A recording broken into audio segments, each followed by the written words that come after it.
You'll notice that the most strikingly new thing about all of the work in here is that it is a pretty radical departure from your extremely colorful, vibrant work.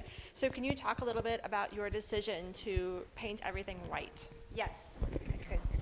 Thanks, Lauren. Hi, everybody, and I'm Adria Arch, and I know some of you, but welcome if I don't know you. And if you don't know my work, I have really been a colorist. I started as a painter, and so color really has been something that I'm not afraid of and I really enjoy. But this is the first show I've ever done where there is no color at all. So it was scary for me to do that because color is easy for me. I feel like it. And I feel, too, that this work, as I started to make it, it just didn't call for color. And so you need to listen to your work. And so when I started making these pieces early this past summer, this was my first one. And I thought about, oh, well, you know, I want to go paint it. And I started painting it, and it just didn't resonate with me. So I thought, okay, I'm going to wait, leave it white, and start making more of these things. And as I did do that, it just was clear that I think what happens is there's so much texture and so much else going on in terms of positive and negative spaces and the movement and, you know, a lot of sort of add-ons to this work that color seemed extraneous. So happily, I took a leap. And as an artist, you always want to push yourself to do something you haven't done before. At least I do. For me, that's part of the fun. That's the challenge. And if I knew the answers, I wouldn't need to do it. So I was very curious to see what would happen to just have them white.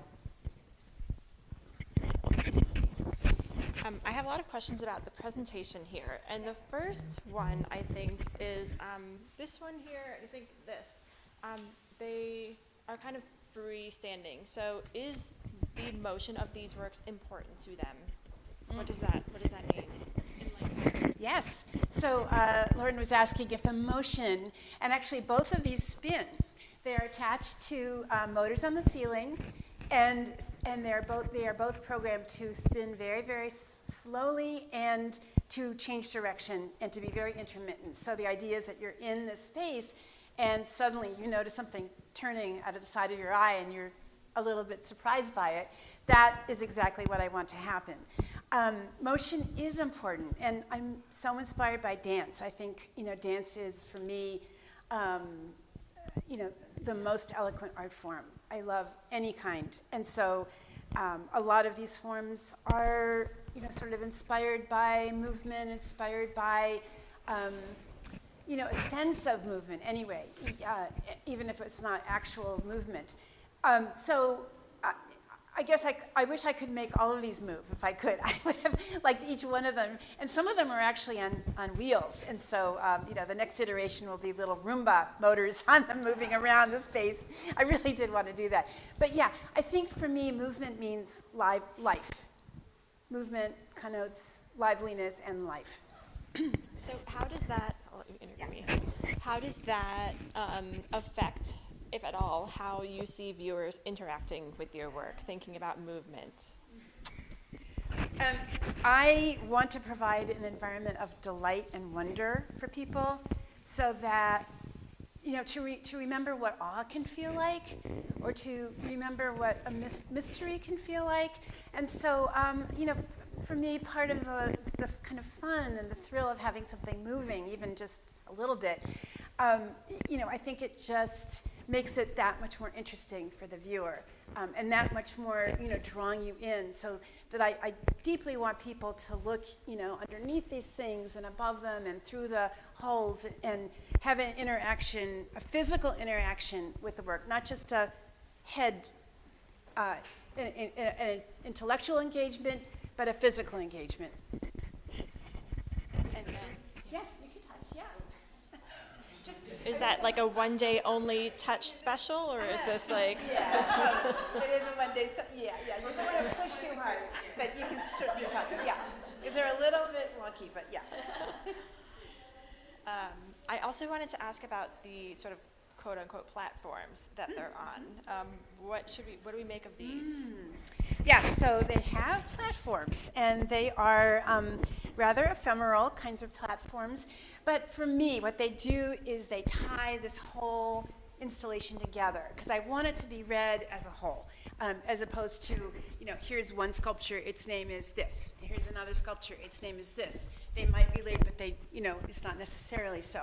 So it was my attempt to kind of engage the whole space, to have there be, also to have spaces where you can see the shadows really strongly. And I knew this floor is going to be dark, so I was thinking of a way that, we could have some shadows strongly cast on, well, that one on the wall is really strong, but the ones on the floor.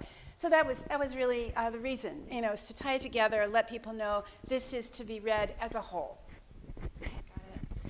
I was also thinking about the placement of the sculpture on each platform, and some of them are kind of very active in that they're kind of walking off, like, can I step off without anybody noticing? So I thought that the decision to kind of move them and not really center them on there helped sort of activate them. Thinking about how you're interested in movement, yes. It really kind of felt like that tied it together. And my next question actually was going to be about the light and shadow. That feels like it's a very intentional decision. I mean, the feel of this space is different. It's a little bit more dramatic because I think it's got a little bit more intensity to the light and shadow. Do you want to expand on that a little bit more? I'm sure. Light and shadow has ended up being really exciting for me to play with, and I'm still, I would say, a fairly new sculptor who, was just kind of amazed that I could make things stand up by themselves. A couple of years, that was very exciting, that I could, make something on top, stacking, and that wouldn't tip over.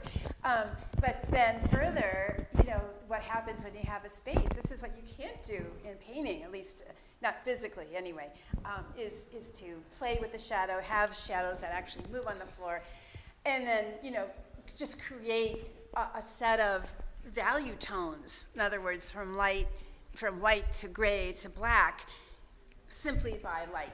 So it's really reflects my sort of fascination with it all. And the lighting, of course, was super important in here. So it had to be dramatic. That was such an important piece. To have people really feel like there's a moody presence in here. Fabulous. Okay, so something that I found very interesting in the text, actually the wall text here, there were references to both the idea of the natural life, so we talked about this as being sort of like a garden, or the viewers are part of a garden, but then also some of the references for the actual works come from our built world. And so I was wondering if you could talk about how we as viewers should reconcile those things, or maybe think about them individually or together. Wow. Lauren, that's a really interesting question. So Lauren's referring to my statement where I actually talked about, wanting viewers to enjoy this garden.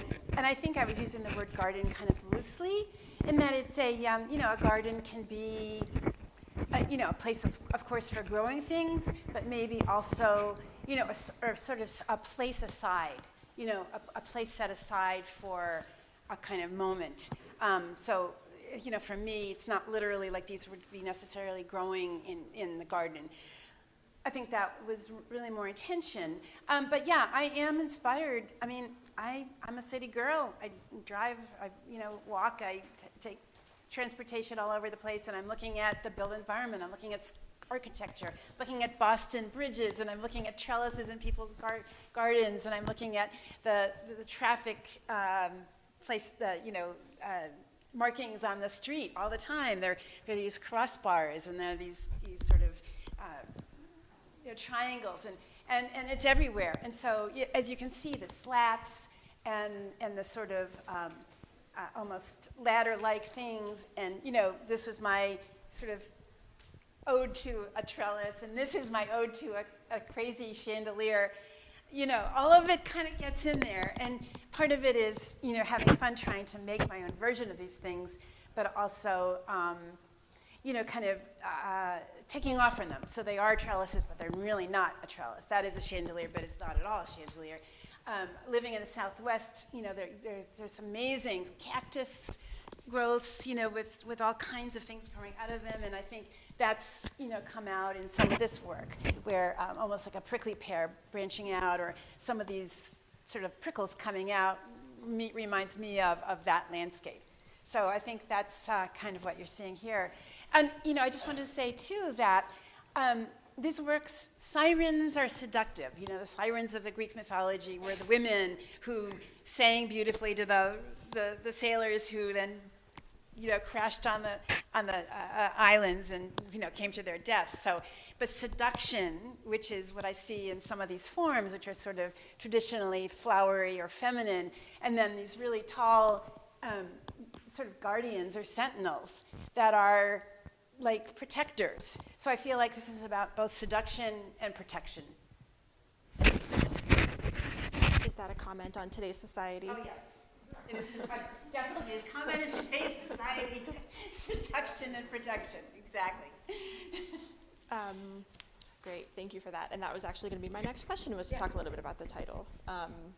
But I kind of wanted to loop 180 degrees in the other direction, kind of go back to some of these formal questions that I was going back to, because you were talking about some of the inspirations for the forms and the prickly pear, or the prickly cactus. Yeah. So to go to texture, and can you talk a little bit about the texture? Because I think that one of the outcomes, or one of the effects of going to a monochromatic palette, is that there is so much more focus on the forms, but then also like the texture. Yeah. So, right, I work with styrofoam, and it's got a flat surface on both sides.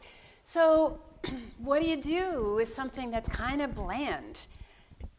And as a painter, it's like, well, it was a great surface to paint on, but if I'm not painting them, how can I make this surface come alive? What is it that I can do? So I really spend a lot of time working on pushing what can happen with texture. And so you'll see sand mixed into acrylic medium here to really be bumpy and gritty, and you'll see very slippery, shiny areas that are created with like glossy paint, and then other areas that have let's see, what am yes, it's either the gritty or the shiny glossy, and how those two things relate to each other or contrast with each other, that gives kind of more of a visual excitement, so that when you get close, you're rewarded by looking inside and seeing that, yeah, it's all got stuff going on in it. It's not like, oh, it's really interesting from a distance, but up close, you want to see, oh, what happened to here? Other little bumps, I wonder what those stand for. Some of it was simply being playful and enjoying, seeing what I could do. This has glass beads in it, so it does reflect and refract light. And other things were just, what can I build here? It's a little table. Okay, but what could go on a table that's not a table? What can go, what could go on this? Maybe to me, they do resemble furniture as well. I did want to say that too, but yeah. Okay, I think this will be my closing question before turning it over, which is still forming in my head, which is about this idea of play, which is one of the first words that I think of when I think of your work. And the shift with this work is pretty big, and there is still definitely a playful element, but there's something a little bit more somber, especially with the idea of the siren and the sentinel. And so I guess the question is about how play comes into play with work like this, when there are these other kind of more serious overarching themes or underlying themes here. That's a hard question. So play. I always feel like I want to play in the studio. That artwork is play, and it's serious play. But if it, I think anybody who's going to practice, understands that it's both. It's got to have a playfulness, because if you took everything so seriously, you'd never do anything. You'd be frozen to death and scared to make a mistake. So how I approach everything in the studio is with a sense of relaxation and play, and kind of feeling like, okay, well, if I did this, what's the worst that can happen? I don't like it, I'll change it. So, that's kind of where the play comes from. But I always enjoy playful work. Like, I always find myself just, enjoying humorous work or kind of crazy. Some of you might know about Meow Wolf. That's in Santa Fe. It's a collective of artists that are putting together very exciting sort of installation, video, sound, music, art, and it's very popular. That's just, to me, so exciting. It's the closest to theater that I think I could get. So, the playfulness is really about keeping it light, keeping it interesting for myself. But yeah, there is a more somber quality, and I think, all of us have been struggling with, what does the pandemic has done to us? What have these really difficult political times done to us? And it takes a while, I think, to shake through one's practice. Like, didn't happen immediately to me. In 2020, I was still stuck doing the work that I was doing before that. But maybe now, this past summer, I'm working with them. Maybe the white is a little bit more serious. Maybe the shapes are a little bit